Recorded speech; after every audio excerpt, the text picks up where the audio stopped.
Today on Unpacked, everybody knows you guys as the KFC couple. At that time, ukhumbuleke nokutrenda thina sazi ukuthi konje mawutrenda kwenzakalani ngaleso sikhathi. Okunye kwakusixaka nathi.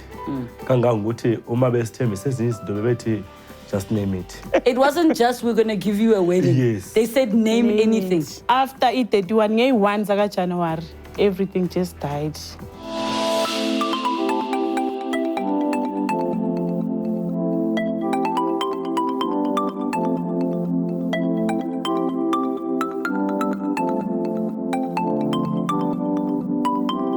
In 2019, they were dubbed SA's favorite couple. Everybody was talking about them. Everybody wanted to be near anything to do with them. But today, where are they? Let's unpack.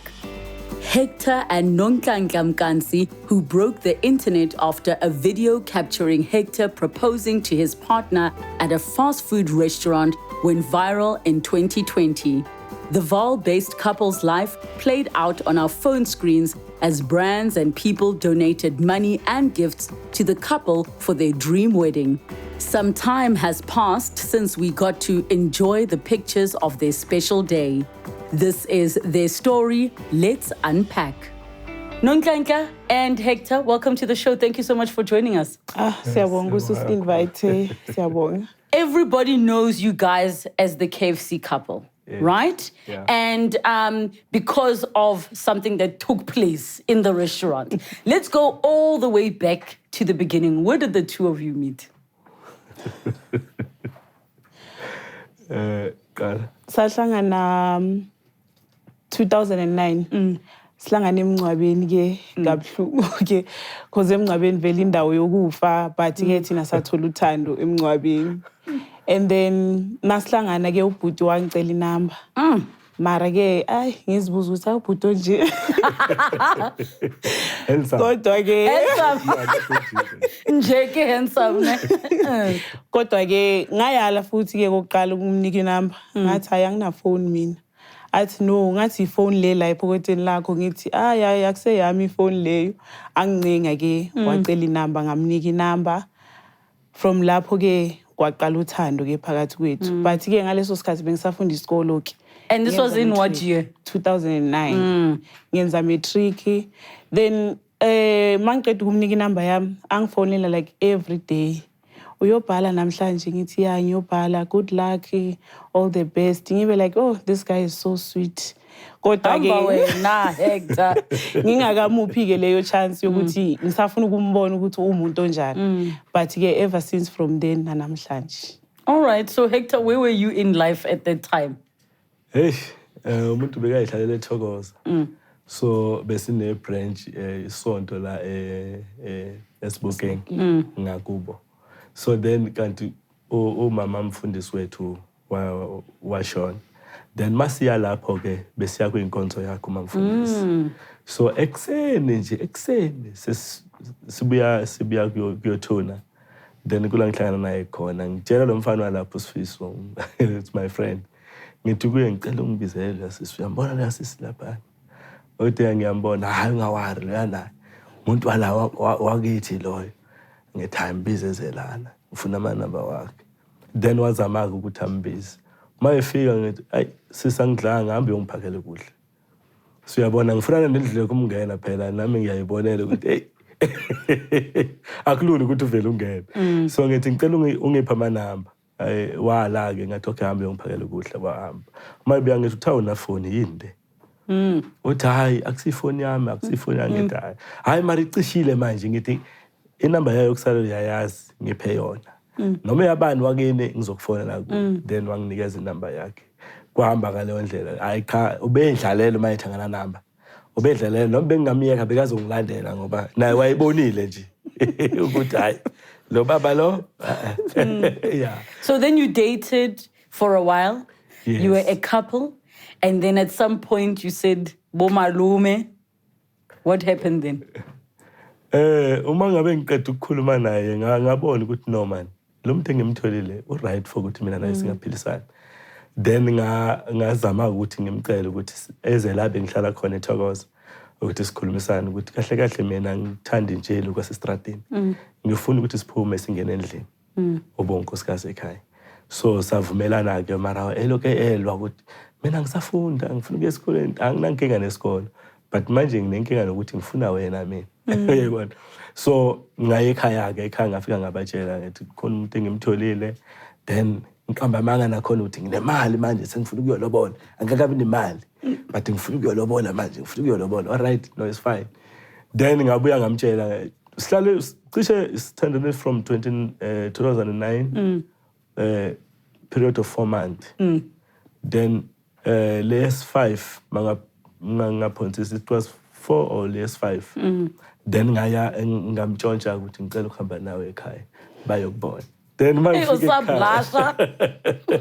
uma ngihamba naye sifika ke ekhaya bafika bambona umama mbeka ngathandi ngize nomuntu wesifazane but uma ngifika naye ngiyabona kwajabula nezinkukhu ngoba kwaphuma bonke abantu even ukusilala edrobheni sihamba ngama-taxi ubhuti wami omdala akangena kubhuti wami but kwaba huye umuntu oqala ukusilanda edrobheni mfowethu esemjabulelile kakhulu ngabona ukuthi le is a gift for me so it's better vele ngivele kungcono ngivele ngimphathe kahle then sahamba sayofika ekhaya ke then mangisekhaya ngihlale it was Friday Saturday Saturday Sunday kwafika omunye ubaba then umuntu nje waziwayo afika ngicela ukuthi ngicela uzongithandazela ngomuntu okhulekela abantu ngicela uzongithandazela kwami nginenkinga so besithatha ke ngihamba ngiyothandaza khona lo baba wangipha 10,000 rand cash thatha nayo imali then ngathatha leyo mali mangifika ekhaya sengithi ngikutshela ukuthi nginemali msibili ngithi nayo imali yabona so imali yokuqala ke ngayo kubo ngayovela ngayo avela ngayinika umama ngathi bamba nayo imali masibuya January it was December masibuya January sengishiye le mali nomama then February nge-24 ka February ngahamba ke ngayo lobola bomalume bagibela beza no nabafowethu bayovela kubo. So you guys actually though you did have a white wedding, ne? Yes. So you had a white wedding. Tell me about your wedding day. The first wedding day. In 2018 December wedding yethu yokuqala white because sike saba ne-wedding 2012 ye-tradition then white 2018 December yathatha 2 days ke yona because bekuyi-wedding from this side ekhaya kitheval and then sahamba ke saya eMpumalanga sayoshadela khona nakhona bekumnandi kakhulu. And by this point you already had a child?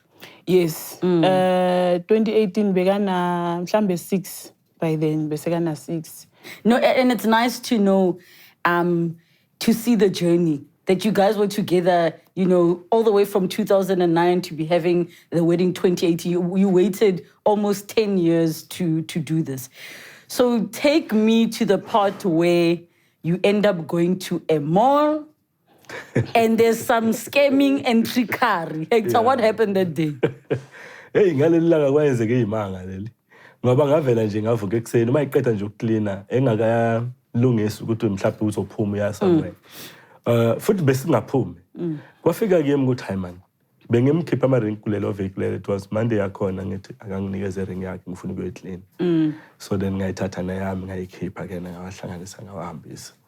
So ngalelo langa lelo ngithi kuye yazi asiye awungikhaphe siye mall bengazi mina ngizohlangana nalo mfo angiphe lama ring wami. Then la samba khona mara mina angakagezi angigqokanga impahla zokuya edrobheni ngithi hayi khohla ngalokho siyothatha nje lezi zinto mhlawumbe ngeke singene emall siyothatha nje sibuye alright no asambe angimtsheni ukuthi siyothathana siyahamba masifika lapha hayi man kukhona izinto engiyifunayo la ngaphakathi kufanele ngisithenge la asingene ngaphakathi singene ke sizule ngiyamazi ke ngapha inyama futhi iyathandeka ngizengasho ukuthi sekufanele ngifuye inkukhu lapha ekhaya so ngathi okay no mangabe nje is fine asingene ngaphakathi mase singene ngaphakathi uthi kimi phela mina sengilambile ayasibuyele endlini siyodla ngisengilambile ngithi ulambile manje asikazukuya manje ekhaya. Then saqhubeka ke sahamba saya ku-restaurant safika sahlala phansi lapha yana ke sathenga so ngiyakhumbula ukuthi ngithathe izinto lapha yana ama ring and now akimi mayehle la uzobonakala then uzongibuza ukuthi yini manje le lapha yana epocketini ethi ngimthume ethi yazini kunokuthi ngithanda amehlo abantu ke mina. Kushuthi la ngihamba khona ngifuna babone ukuthi ngihamba nomuntu wami. So ngithi kuye ngicela phambi kwale restaurant kunenye restaurant futhi. Ngicela uye lapha uyothenga ama drinks because wala angathi ayadura nyana. Then wahamba akazange abuza izinto eziningi. Ngithatha islip. Uma iqeda nje ukuphuma immediately ukuphuma nje ngomnyango. Mina ngiya lapha yana ecounting. Fike ngicela omunye nje lapha ubhuti ngithi mfowuni ngiphethe nakama ring. Ngicela ungifakele phakathi kokudla lapha na. Ukudla kusoso kuzodliwa yilo mama. Ngicela ukuthi ungifakele lapha ngaphakathi. Then athi what? Aqala ngibuza imibuzo yana eminingi. Ithi hayi please uzobuya phela manje. Faka lezi zinto phakathi. Athi oh aqale manje afuna ukuphapha ufuna ukurasa lapha ukuthi nangu ufuna ukupropose. Ngithi hayi faka phakathi nangu uyenza lapha. Hey ngempela qhamuke ngasemnyango bayithatha sebabonile vele. Bayithathe lezi zinto bayifihle bajika nazo ngale kudlela abalungisa khona ukudla. You are very trusting to give your rings to strangers. Yeah, usebenza lapha. Yeah. And lapho sebayangazi ngihlala ngiya. Yeah. Njalo. Then uma ebuya uthi manje ufunani lapha ngithi bengibuza phela kunini nalaba bathe ngemva kwathi sebabanikile ngibonisa sleep ngiyenze sure ukuthi sleep iyasiphatha so angaboni mangiphithizela lapha. Then sahlala phansi. Lesikhathi sebeza nokudla sebaqula manje bafike babeka nje bacula. Oh bafike babeka basuka. Then walungisa ukudla wavula ukudla wanginikeza ukudla kwami uthathu kwakhe. Ngithanda nje mina straight wise too. Sihlalela lapha nasengizodla. Aqale manje avula uma ngikhathathi le restaurant sebafaka izinto nje emaplastikini phakathi emaphepheni phakathi kokudla kwethu. Yini nabayifakela? Hayi ngithi mina idla naleyo nto leyo kusho ukuthi yadliwa. Hayi alume kayiwani ayimudle lento uma ethi ayibone lento ngathi iplastic elikhulu alibamba uma evula hlanga namaring wakhe. Vela asivala amehlo uma iqala asivala amehlo baphuma ke istaff bacula ke bamculela then bamcongratulate ukuthi yo izinto ezinje asenzakala nje. So has he always been romantic? Always. Always. Ama-birthday wami aziwa wena. Even noma siphakathi kwabantu wenza sure ukuthi abantu fanele bangibone ukuthi owami umfazi nangu. Akakhomba eceleni mangihleli ngapha mfazi wami sukuma bakubone ngifuna bakubone ukuthi mina nginomfazi ukuthi always wenza sure ukuthi ngiyabonakala la khona. So on that day somebody happened to be recording. Yeah. Ne? You didn't actually ask anyone to record. Yes. Ne? Somebody was there recording. Yes. So what happened? Because now this moment happens, kumnandi, you go home. What happens the next day? Futhi ukhuluma iqiniso yazi angithi ngasikhathi apropose aguqa ngedolo abantu bayagcwala baba baningi bakhipha amafoni abanye from emawindweni bakhipha amafoni bayashootha kunomsindo say yes yabona. They didn't know that you already said yes 10 years ago. Uyabona ena mina nginalento ukuthi no faka iring espeed angithi vele mina nawe sishadile ngiyamshebe. So abantu ba excited ukuthi say yes and then siyahamba ke mall. But already from leso sikhathi masihambe mall bayakhombana ngathi na bebeproposana ngale bebeproposana. Then the following day ekseni kunormal kithi because ayikho into esingathi siyenzile engathi namhlanje sisayi celebrate because vele sishadile vele. But and actually to interrupt you, why was the proposal important? Because you are already married, so we can understand.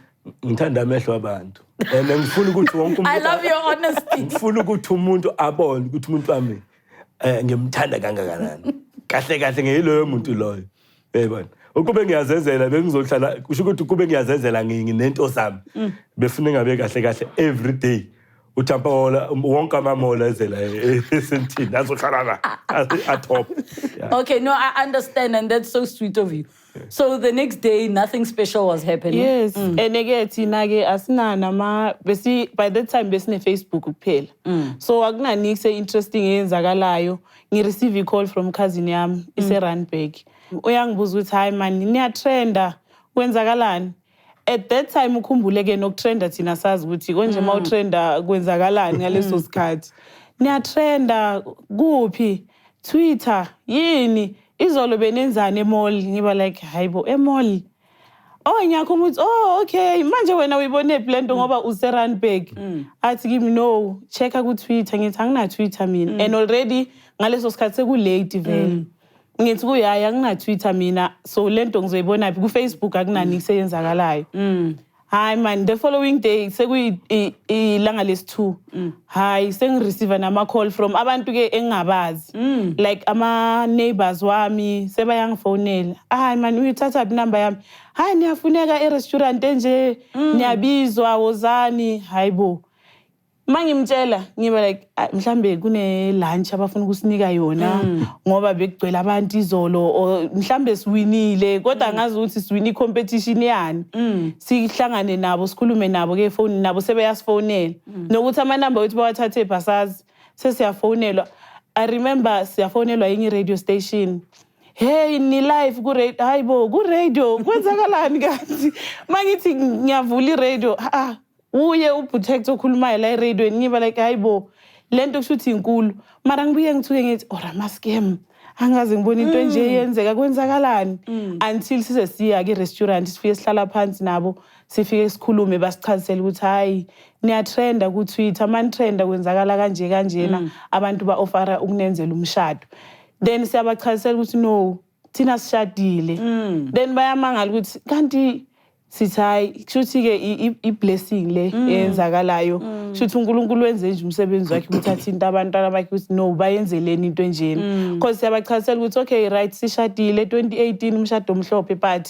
esasikufisa because sasifisile ukuthi umshado wethu uvele TV but awuzange uzuvele TV but ke mase bethi no siyan offera i1 2 3 4 ngithi i-blessing savuma sathi no ukushada singashada. So when you went there and now they're explaining to you, guys, people want to do things for you. What were some of the things that they said they want to do for you? Basithembisa okuningi kakhulu. Okunye kwakusixaka nathi. Kangangokuthi uma besithembisa ezinye izinto bebethi just name it. How? So it wasn't just we're going to give you a wedding. Yes. They said name anything. Name anything. Futhi the way bazenga indlela abas-approache ngayo bona kwakungasukuthi abantu kwakukuthi specific bona the brand.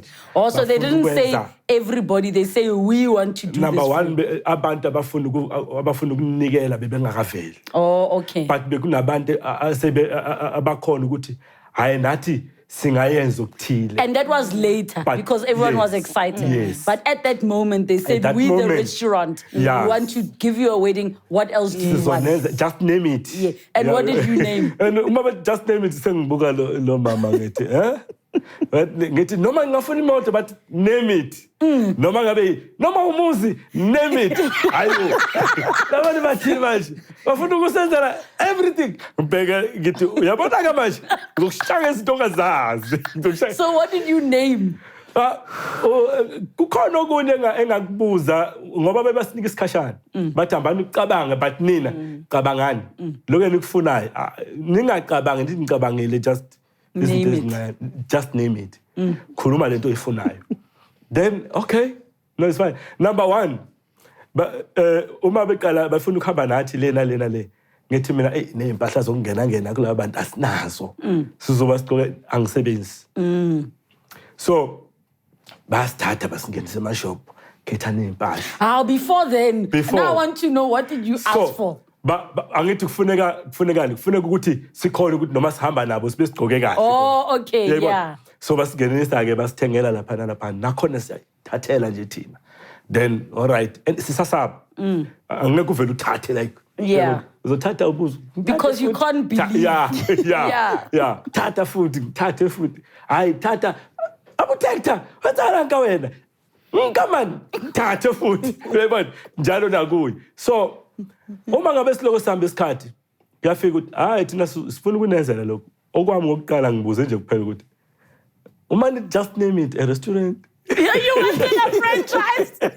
And did they say yes? A franchise, but that's difficult because I'll be honest, I would have also asked for a franchise, but I know they're very expensive. So ngiyacabanga ukuthi nge franchise kusho ukuthi impilo ayisayo emuva Yeah. nabo bayasho ukuthi asile siyale Yeah. and kusukela namhlanje uyalizwa igama lithini guys ningama celebrate la nizovela khona na uma uphuma nje e-shop nje uhamba nje mhlawumbe kusedrobheni noma elokishini wonke umuntu ngicela snap nawe ngicela ifoto please bazokuncenga noma ngabe usemotweni bafuna ukukwehlisa yayibona iteksi abazokubona ugibela kube bazoyimisa bafuna isithombe so lezo zinto lezi sibizela abantu hayi man ukuze singabuyele emuva ngoba ukubuyela back to elokishini with nothing hey kuzoba nzima vele franchise hayi no lena is too big So name it but not too big. mase ngiyacaba sengisaba nokusho nalezi ezinto engiyifunayo hayi ngavela ngathula kanti no yenza noma ngabe yini ke because if you say just name it you understand ngiyabuza noma ngathi indlu name it noma ngathi name it oh let me go big uyayibona so that ngizokwazi ukuthi ngibe nento ezokwenza ukuthi at least umndeni wami usupporteke ngendlela nathi sifisa ngayo so then zikhona nanezinye izinto esasiloko sizisho even though ezinye zazo zingazanga zisaphumelela but then yeah ilokho nje. What did you ask for?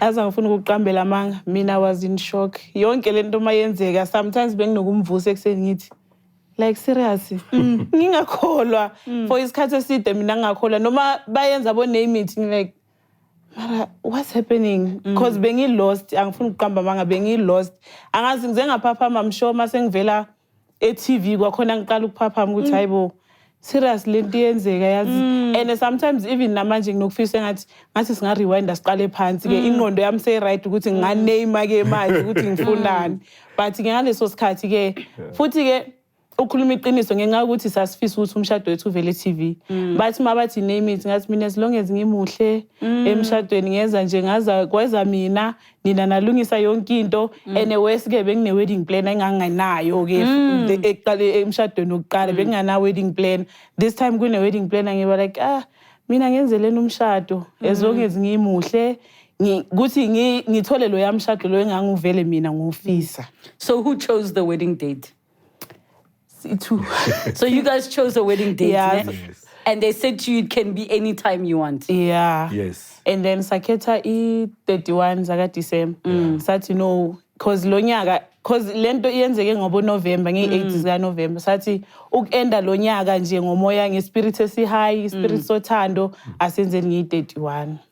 So now at some point, obviously, the restaurant was the one that was running the show. But lots of people then started coming. I mean, on Twitter, people say, I'll do this.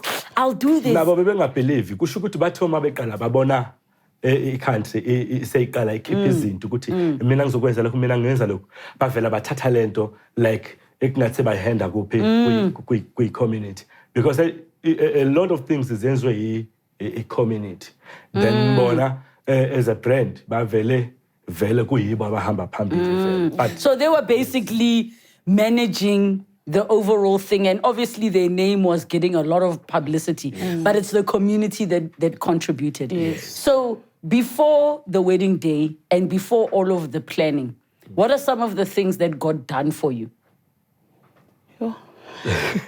Because you already went to the shop to get clothes. Yes. What else did they do for you after that? No, akusekho okunye kuye kwayenzeka as from there because okuningi nje kwakungama meetings ama interviews yeah kwakuyilokho ukuthi basilande ekseni then basibuyise late basilande ekseni then interview kuphi hambani khona imoti yezizonilanda so kwesinye isikhathi ubona ngemoti egate yeah sizonilanda kuyiwa kuphi nene interview yeah kwaba izinto ezifana nalezo then bes enjoy nokuhamba yazi ukulandwa nje uvulela umnyango emotweni imoto engaphandle yeah uma ngehla nje nami ngehla uyayibona ibhekele ibheki so kunjalo yeah. You were saying Jorge, they were asking you to name it, ne? You mentioned a house because at the time you weren't working. Yes. And you were staying in an RDP house. Yes. Ne? So you wanted a house, you wanted a car, you wanted your wedding. Was there anything else that you asked for? No, ezinye angizange ngisakhona ukuyiveza but then into engabacela yona futhi iyama advert ukuthi bengifisa ukuthi ngenza ama-advert for bona. Then ngabona nayo le ngazathi bayithatha but abangayithatha serious ukuthi but sizokhuluma khona abanye abantu abayenza lezi zinto kufanele sihlangana nabo kuqala. Then for i-advert yokuqala basibiza for ima salawat. Then sayoyenza that advert. Then after that kwaba sekuphelele ngayo futhi. Did they pay you for it? Yes. Yes. Are you comfortable to say how much they paid you? Yeah, I know mina nginavala. Guy. Because mina bangiphile 15,000 and no mama bangiphile 15,000. That's 30,000 for both of us. Yeah. So now you did these things. It's the build up to the wedding. Did you get to choose everything you wanted? No. What didn't you get to choose? I-venue number one. I-venue. Like, sithe masilokhu siku-process yokuplana ne kwabe sekuvela indaba zabo ma-number cause thina ekuqaleni masiqala sihlala phansi sithi siyaplana umshado besiplane about the dome uyabona ukuthi sizo-invite cause everyone eSouth Africa wayefuna uku-attend. So thina sasithi okay, let's please abantu abafuna ukuza abeze. Anybody. Yes, dome kuvulekile cause I mean nokudonate ukuthi lo mshado uzwenzeke abantu. So asivumeleni abantu beze emshadweni. Kwenzakala masesiloku siplana ke kwabe seyayehla sekuba inumber sesithatha 250 people nini 500 people kwabe sekuyayehla vele ke angeke sisakhona ke the dome inumber yethu ngabantu abayi500 ispace soba sikhulu kakhulu sabe sesithatha enye ihotel engase Albertine sabe sesebenzisa yona but yayingakhethwanga ke yithi okunye futhi ke kwakuba indaba yokuthi thina sazi angithi siyayenzelwa ezinye izinto awukhona ukuthi unga voice out because i-gift so thina okunye besithatha ngokuthi no ngoba i-gift kusho ukuthi naleyo hotel it's fine yabona then ezinye izinto ke abo into zokugqoka no besizikhethela so So now everything is a build up to the wedding. And in that time, because you guys weren't on Twitter, was somebody telling you, somebody promised this? Did they tell you each time people were promising things? Masiba nama meeting nabo besihlala phansi balethe list sihlale phansi ukuthi okay kule list yini ezosebenza for umshado yini ezosala nathi because ezinye izinto like shoes khona ibrand eyasipha icathulo for the bride and the bridesmaids kahle it was a gift for i-bride bamupha nje icathulo mara ke ngenxa yokuthi ezinye izinto besirana short kuzo yabona ukuthi akunamali yokuvala icathulo kwamele sebenzise lama voucher lawo ukuthi sivale yabona ezinye ibase vele bezinganamali. So of the things that were promised to you, because things were promised, because they don't just give, they say, I promise to give. And they were doing it on social media and everybody goes, hooray! You know, after someone says, I'll give this, hooray! So when that was happening, which gift was the most shocking that somebody promised or a company promised? Uqala nje mina engamusho angisabe futhi ngaye u-black coffee. U-black coffee ungenzele into enhle because amasuthi bengishada ngawo. Yeah, uyena umuntu oqala ukungipha a-gift yamasuthi. U-black coffee then iqathulo there's this guy ubani konjelo baba bawubheke igama lakhe selibalekile not uThepo owayethunga uThepo uyena othungela u-black coffee so umuntu also black coffee connected his team to help you yes ukhona nalo baba lo munye naye ungenzele iqathulo so bahlangene no black coffee bangenzele lezo zinto so ngajabula kakhulu iyona igift yokuqala ke namhlanje ngisaphupha yona but which gift was promised that gave you a shock because I think I saw somewhere that there was a gift to clear your debt. Okay. So when they said we want to pay your debt, was that a shock for you? It was. It was. It was, but uma ungathi uyabuka umuntu ongasebenza ungaba nesikoloto esikhulu. No. Ikoloto benginazo zingafiki nako almost 6,000 bezingafiki. And for big brands that's nothing. Yeah. That's nothing. But still somebody said we're going to pay off your debt. Yes. So you had asked for a house. Did they say to you that we're going to get a house built for you or we're going to buy you a house? What did they say? Abavelile most wabo engibabonile yilaba bathi thina singama designer. Oh, okay. Singakhona ukudesignela. Then kwabakhona specific leyo company engeke ngiyimention noma engasayikhumbuli kahle eyavela ukuthi thina sizobaphindlu. Then kwaphelela lapho. Kwaphelela lapho. Until today ngisihlalela kwi-RDP house elokishini. And I'm going to get to that because there's when people pledge something doesn't mean that it's been received. Yes. So let's talk about the things you did receive because there's a lot of celebrities that said that pledged to come be a part of the wedding. So which are some of the celebrities that came, that pledged and promised and came? Yeah. Dr. Dumi for a matrimonial ceremony. Nice. Oh, wow. Dr. Dumi. Were you his fan before? Yo, mina bengamazi. You didn't know him before? Besingamazi. Sizwe nje masekacula. Sizwa nama-fan abantu. Abantu abasemshadweni. Ba like, oh, Dr. Dumi. Sengiyamangala nami Dr. Dumi. Ke mang doctor and ke doctor mara ke pastor. Then Dr. Dumi bekakhona, Amanda Black bekakhona naye, Mafikizolo. Mafikizolo's big. Were you nervous? No, bekumnandi. Yazi kwesinye isikhathi futhi nokuthi noma ngabe bowuphupha ukuthi ngaba nomshado omuhle mara bongacanga ukuthi ngaze kube khona nama-celeb azocula seku-over. I need to you guys were also celebs by this point. So there was Mara ngithi abantu besingakahlangani nabo. Yeah. Ukhumbule uqala ukuhlangana nabo thina abanye babo siqale ngoCasper. Casper Novus stadium. Idabi.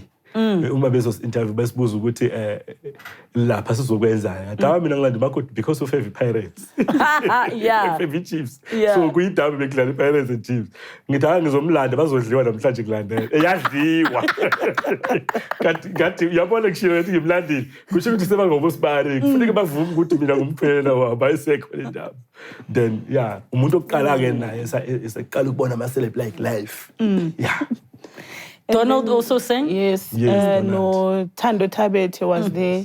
And what did Tando do there? Why you call her? Just attendee. Support. Attendee. And then the Chisel brothers, they were also there. Yeah, Ibaba Figa. And then shame, yo.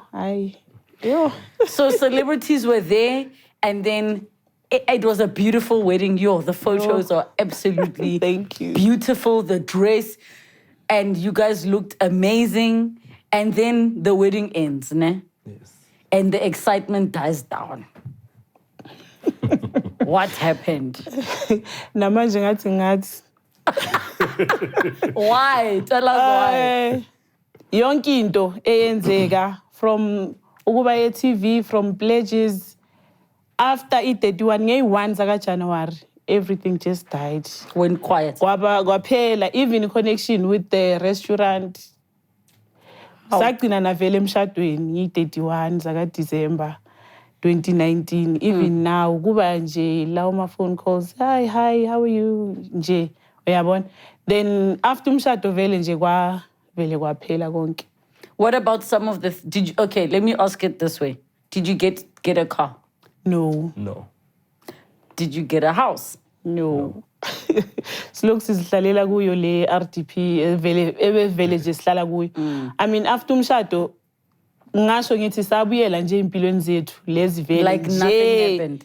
Even namhlanje abanye abantu basabuza ukuthi yini nanise TV like yabona kwavele kwaphela nje kanjalo ke and then after lokho ama gifts lawo sasingakawatholi yiwo ke angena ke ngoJanuary. So what are some of the gifts that you got? From the brand that gave us a voucher Icatulo, and then the suitcases, traveling cases. We also got from a bank. Yes. Did anybody give you money? Yes. So you did get money. How much money did you get in total? Outside of the advert? In total, it's almost 1.5 it's like 150. So in total, you got 150 in cash, yeah. 150,000 rand in cash. Yeah, but the thing is, being angeni ngesikhathi esiyi-1, yabona, because omunye bekazothi okay, eyami pledge eye 10,000 ayifake, omunye afake yakhe tomorrow, yabona, omunye afake next week. So besingakhona ukuthi siyibone yonke in total. And because at the time you weren't working, you were using that to live. Yes. Yeah. Even mhlambe njengezinto ze-security because la sihlala khona bekungakabi ne-fence yabona. Oh, okay. Yeah, so imali ezingena besiloku siyisebenzisa siyenze izinto. So that's why singakhona ngiyi-calculator ukuthi all in all nayi. So there's a company that had committed 2 cows. Did you get the cows? Yeah, bewa maningi lawo ma-company. But then A1 ivelile ne ukuthi ingiphele lezo inkomo ezo2. Then ngenxa yokuthi indawo engihlala kuyo angina space for la bengazibeka khona. Ngabacela ukuthi ngicela ukuthi bangithengisele zona. Then bangithengiselile zona bangipha imali. And how much did they sell the cows for? 30,000. 30,000. Yeah. Okay. Yeah. Then ngitholile leyo. And laba abanye abakaveli. Oh, okay. Yes. Okay. And I mean, it's what's said is there was a long list of pledges that we saw because this became a South African story. Yes. So people felt it was important to share with everybody. The people that were dealing with you, that were explaining about the pledges, when things didn't come, did they tell you or everybody just went quiet? No. Bebethula kwesinye isikhathi. Ezinye zazo asizanga sizazi ukuthi zifikile or azifikanga. So lokho besikuthola yilokho bekade ukuthi makufika kufika uthola ukuthi mhlawumbe sinabo ema-meetingini.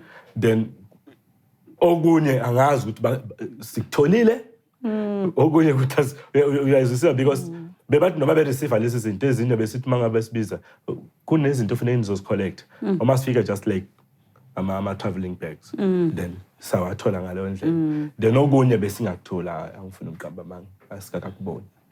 Do you feel disappointed? Mina for mina uyazi ukuthi uma ngabe ukuthi awu-expectanga izinto eziningi but kuba naleyo nto le ethi hayi ungabi nje vele kufanele uzi-expecte. Then ngenxa yaleli lizwi elithi expecta this vele uzohlala nawe unjani. But for mina benginele ngalokho engikutholile. Ngalokho engikutholile.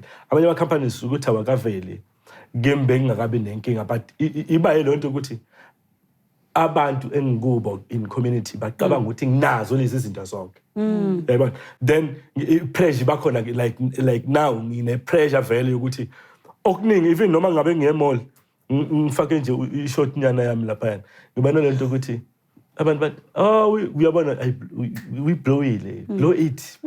I blew it. Yeah, I but blew you it. never got it. And yeah, you blew it, but you never got it. Yes. So kuba yilaba abala eduze kwami abasho ukuthi abayazi ukuthi okunje khona bakakutholi. Then baba nalento ukuthi mara bayabona ukuthi siyapush of which impilo siphila manje.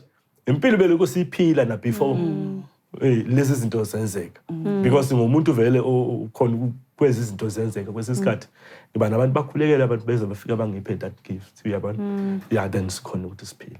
So in essence, your life didn't change. You got one great day and a few things, but you don't feel your life changed. Yeah, ayizange ishintshe.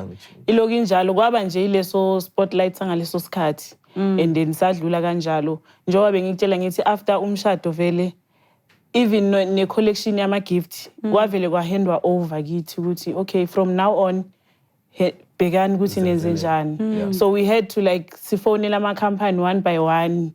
Sibafone and mase sibafonela abanye bacanga ukuthi i-fraud yabona ama-scammer kunabantu abazenza abobani bafuna imali yabona. So kwaba difficult nokuthi siqhubeke vele sifune lawo ma-pledges. So impilo yona ke ayishe iloku injalo siqhubekile saphila nje lempilo ebesiyiphila vele because sisahlala kuyo yona leyo ndawo. Yeah. Even though i-level esasikuyo thina manje vele sifakelele ingcindezi. Number 1 abantu banama-demands wezimali of which asinazo. They think you're rich. Bayasithreatenisha abanye for imali of which asinayo. So uyabona izinto ezifana nalezo. Yeah. Did you guys get your honeymoon or a trip? You were promised a trip. Did you get it? One honeymoon, Sun City. Sun City. And then we are still waiting for the New York trip. Ngenxa ye-COVID ke, then azange sisaphumelele ukuya e-New York. Mara ke siyacanga ukuthi sisazoya because ama-passport wethu alukanele ya Brandy. So the passports are still with the restaurant Yes. for the New York trip. Yes. But when last did you speak to the restaurant? What I year? think now it's on 4 months. The last 4 time, months. the last time when we Yeah. spoke to them was when we received the threats, the message. Oh, yes. The messages that were threats. They wanted June. 100,000 rands June from or July us. there. Yes, it was July. Yeah, that's the last time we spoke to them. How are you feeling today? Yeah, kukahle man empilweni because even noma i-community ingcindezela kwezinye izinto. But mina ngiyatry ukuthi ngibe nice nasibantu ngiphila leya mpilo abangazi ngiyiyo. Futhi angakabi naleyo nto le. Even noma bengithusele uyabona manje sengisaba nokuthi umntwana wami ayodlala akhululeke. Like uma iphuma ngegate ngifuna kwazi ukuthi and manje sengiba ibhubezi umntwaneni because umntwana uhlala unokuzibuza ukuthi why ubaba mahlala yenza so. And angifuni abona izinto ezizomtraumatize ezomenza ukuthi angasakhululeki kuya ngaphandle. Kanti nxa sekufanele ngihlale ngazi ukuthi ukuphi kwenzakalani. Uma yodlala nje wasithela nje emva kwezindle eziwu3 sengiyathetha manje ukuthi hayibo umtshele mama ukuthi uyodlala le kude kangaka uyabona esinjalo kahle kahle then but anyway impilo ngibona normal then izinto nje ezingithusayo izifana lezo kuphela. Have you found work yet? No. Have you found work yet? No, angisebenzi. Khona bengiqedelela i-degree yami this year. Hopefully next year. And how do you feel today? No, I mean, mina ngi-right. Ngifeel ukuthi azange ngize ngisethe ama-standards high because at the end of the day vele ngangazi ukuthi isiphetho sakhona kuzoba yini. So ngangamelanga vele ukuthi ngize ngicabangele le phezulu kude yabona. So ngifeel ukuthi impilo esikuyo kwesinye isikhathi ngize ngifeel ukuthi mhlambe le phase lena kwakuukuthi vele sithole lo mshado kwafanele siuthole and then idlule. But then ke impilo iyaqhubeka. And it's a pity, you know, when the excitement dies down, you are forgotten. Ibe buhlungu because mangathi uyabuka mina ngalelo langa lelo bafika ekseni. Inhliziyo yami yavela phansi ngavela ngazibuza ukuthi uma kungasasisona stadium akusaseyide dom. Sekufuneka 250. Ish. I-country izothini. Number 1 laba bantu basipha izinto abasipha zona. So uma sibavalela futhi ngaphandle ngaba worried kakhulu. Then lapha yana mina bese ngibatshelile ukuthi ngifuna kugcwele. Ngifuna ukwehla kwi-helicopter ngimbambe kancane so ngentambo yabona phezulu ngimbambe ngentambo nje like ngifuna bonke abantu babone ukuthi nangu makoti uyayehla usentambeni bangibophela ukuthi ngimbambe kubambe abambeke ngifuna la. So uma ngabe sekuthiwa is 250 uyayizwa ukuthi nale isay so iyaphela vele yakube njalo. You know, what I actually, before I even say that, Okay. I want to know from the two of you, seeing as the excitement died down, were you surprised when our show called you to come and be on the show? And be honest. Okay. Okhuluma iqiniso thina bese sitshela ukuthi sekudlulile vele. Bese sitshela ukuthi no sekudlulile. But masiphinde sithole i-call futhi ukuthi hayi wozani for interview siba naleyo hope nyani ukuthi at least abantu basakhumbula ukuthi sike sa exist yayibona. But ke sajabula kakhulu futhi saba excited ukuthi oh at least. So outside of the disappointments, I'm happy that you had that beautiful day that you had. I'm happy that you got some of the things that you got. And I'm not going to focus on the disappointment. I'm going to focus on the fact that they found you guys in love. Yeah. They found you guys, you know, living this amazing relationship, this love. The fact that I look at how you look at her, and she still blushes all these years later. Yeah. Like, I admire that about you, and I hope that that's what viewers can take from this conversation, that there is still love in the midst of it all. Even if you didn't get what you were promised, you still have each other. And asindawo. Yes. Asindawo. La siyaguga la. Sengizibona ngiyikhehla naye ugogo. Ngiloko ngithi mina hayi sukumi uyongiphekela. Ngizibona kanjalo nje. Yeah, ngisamthanda and give me every day kuba yilanga elisha naye. Yeah, kungenza ukuthi noma nginokuvuka uyazi ngimbheke like ngimbheke azathi ayi wena uzobulala wena uyobheka lesikhathi ukubheka no uyazi umuhle njalo noma ungakagezi ekuseni.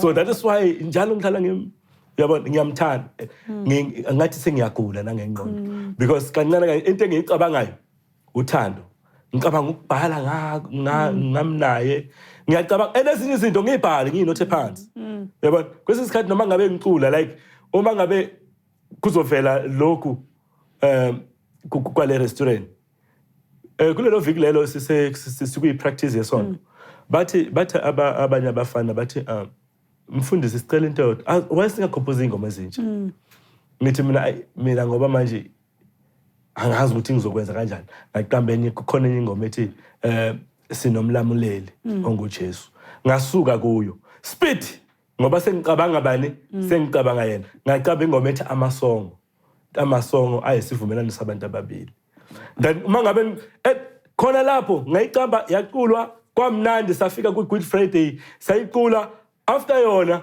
sekwenzekala lezi zinto ngabe ngathi yayibona lento le kusho ukuthi bengiprophesize manje ukuthi kuzokhona into ezokwenzeka amasong akayendawo. I am so happy for the both of you. Thank you so much for coming to the show, Hector and Nonhlanhla. Your love for each other is admirable. I do wish you all of the best on your journey going forward as a couple. And please keep being you. Please keep being you. Thank you so much. Thank you. There you have it, South Africa's favorite couple. And for me, they're not the favorite couple because they were trending on social media or because they were dubbed that couple. They're the favorite couple because of the love that they already had before all of us came in and got involved. Let us know what you think of today's episode. Thank you so much for joining us. Have a good night. Next time on Unpacked. I actually had the most perfect pregnancy. Your child will not be like other kids. When was the first time that something didn't feel right to you? That day, he had like a seizure. Actually, it diagnosis like he has cerebral palsy, he's epileptic, he's autistic.